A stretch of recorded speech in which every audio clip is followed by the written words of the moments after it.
Well, good afternoon again, folks. Welcome to today's final front load and another episode of Spilling Tea. I'm your host, Tiffany Daniels, and we're going back to that horrible world known as the JRC. But before we do, the usual disclaimers. Thankfully, the sinus/allergy headache is nearly gone. So, but still kind of too brain dead and in an autistic fog brain to give you out another rant. So, to the disclaimers, shall we? In the description box, you're going to find a link to the article that the Judge Rotenberg Educational Center doesn't want you to read. It's written by NeuroClastic, a small non-for-profit started by autistics for autistics, wherein they interviewed and surveyed over 900 ABA professionals regards to the JRC's so-called behavior modification program. Matter of fact, the JRC doesn't want you to read this article so much, they've threatened NeuroClastic with a defamation lawsuit if they did not remove it from the website. Well, folks, NeuroClastic has refused, so you know the drill. Please read that article and share it on all your social media. Also included in there is NeuroClastic's public statement regards to the defamation lawsuit threat, as well as a link to their GoFundMe. As always, folks, we are crowdfunding in case the JRC actually tries to see through with their threat.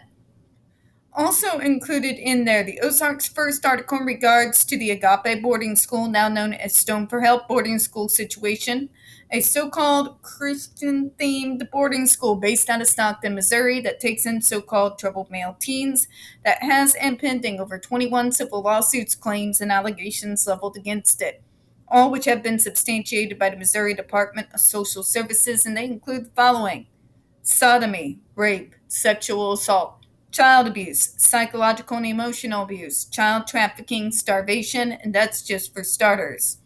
You have one former staff member arrested by the FBI, another doctor still on the premises with full access to the boys, up on multiple, again, substantiated claims of sodomy, rape, and sexual assault. The boys there. You have an attorney general too busy chasing after drag queens and trying and failing to defund public libraries to actually do his job. And you got a governor. I don't know what to tell you about the governor anymore. I don't know what to tell you. Just send out.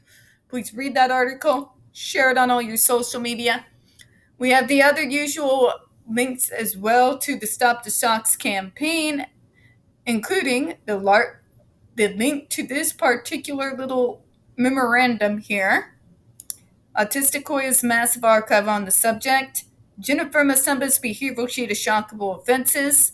A clip out of the 7-hour ordeal undergone by Andre McCollins back in 2002.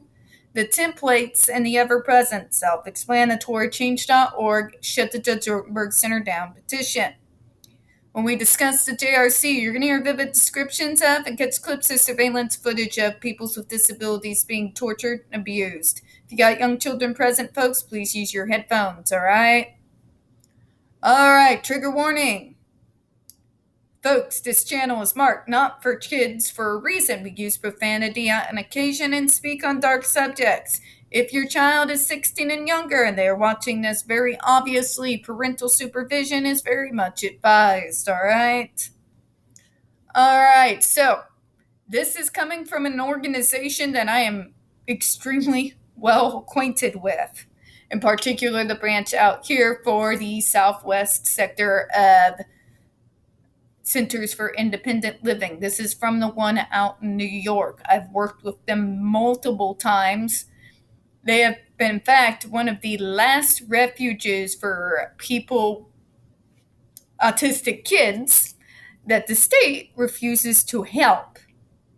This would be literally the only organization I could send them to help them and their parents be able to acquire at least some form of services. And when I mean services, I don't mean ABA bullcrap. I mean teaching life skills, etc. The list goes on. They have classes that help with cooking classes, eating healthy, managing a checkbook, managing finances, how to apply for disability if it's necessary, food stamps, and what have you. If you are in a donating mood, Centers for Independent Living operate off of a shoestring budget, folks. Please give to them. I'd say give locally if possible. Just type in Centers for Independent Living in the bar, type in your state. Most of these folks have regional offices, so look up for your region. Please help if you can. All right. Done shilling for my bros and sisses over there for a quick minute. Talk about some brave folks who come up with some of the most creative ideas on a shoestring budget. Those folks are amazing. Anyways, to the memorandum. This is probably going to be a relatively short video. The New York Association on Independent Living, NYAIL, is a statewide not-for-profit membership organization created by and composed of independent living centers across New York State. Independent living centers are unique, disability-led, cross-disability, locally administered, not-for-profit organizations providing agency and support to people with disabilities of all ages to live independently and fully integrated into their communities. NYAIL strongly supports Andre's Law, as has the Missouri Southwest chapter, I might add. One of the few people in this state to do so. I've collaborated with them many, many times. Andre's Law is named in honor of Andre McCollins, a survivor of aversive conditioning. Andre was diagnosed with a neurodevelopmental disorder and sent to the out-of-state Department of Education approved facility as a teenager. He was subjected to aversive conditioning there until he was hospitalized after being tied to a board and electroshocked 31 times over 7 hours. Again, to add context, he was strapped face down with a sensory deprivation helmet on his head where he could have very easily died of asphyxiation. These folks have already killed 6 people, and that was before they moved to the shock devices. This legislation would prohibit New York State from financially supporting and sending children to institutions that employ electroshock and other aversive therapies. We're going for their throat, folks. Let me be blunt. We're going for the throat.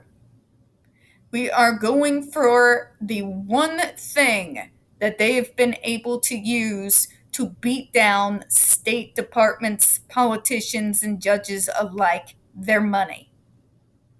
They have unlimited access to funds that us organizations do not. New York is by far one of the largest folks that fund this place because of their students. We're wanting to cut the legs out from under them. Please help us do that. Aversive conditioning or therapy is the practice of repeatedly and intentionally inducing pain and or discomfort in an attempt to alter a person's behavior. Most U.S. states have already completely banned the use of aversive conditioning. Some of these places since the 90s, folks, since the 90s. But let me give you some information here. What many people don't realize is the troubled teen industry has found a way to get around these laws by religious exemption. I'm talking places like Agape, places like Kanakuk Camp.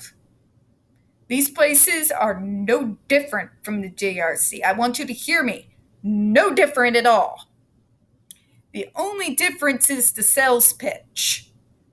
Hear me again. The only difference is the sales pitch. Troubled teens, as they like to broadly group them, can be troubled teens for a multitude of reasons. Some of the folks who get sent to these evangelical hellholes are people like me. So, adversives are still being used nationwide in spite of the ban on the practice. Although Massachusetts is the only state that still condones its use on disabled people,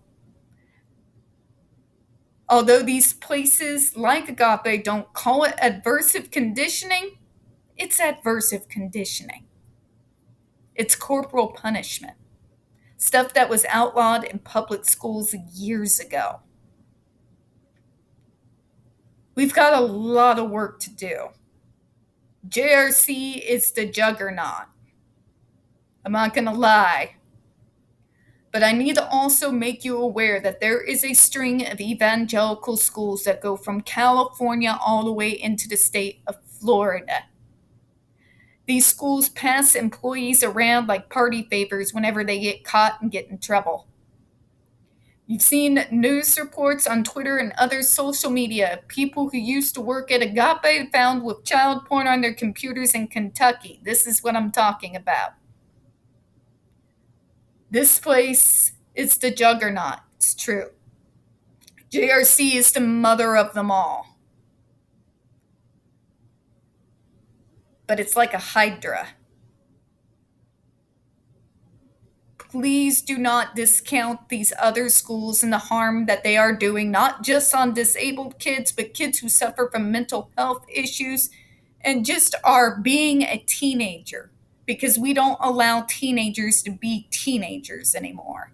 Don't get me started on that subject or I'll go off. Let's finish up, shall we? In 2005, New York banned aversive conditioning within the borders of New York. However, New York state agencies are still sending disabled children out of state facilities that use electroshock and other forms of aversive conditioning. Andre's law would close this loophole by legally requiring New York State to cease funding, operating, licensing, or approving any programs, agencies, or facilities with aversive conditioning. New York should not allow a loophole that harms disabled children. We need to end all aversive conditioning, because that's what they're doing at places like Agape. They may call it something different, they may call it faith-based, but that's what I'm talking about. It's all the same animal. And we're going to close on that. We don't get very many views on this channel. The few that we do tend to get removed from time to time. So please don't forget to hit the like button, hit subscribe, and don't forget to hit the comments. I do appreciate your time. And as always, folks, we here at Smelling Tea hope you have a good one. I will see you next week.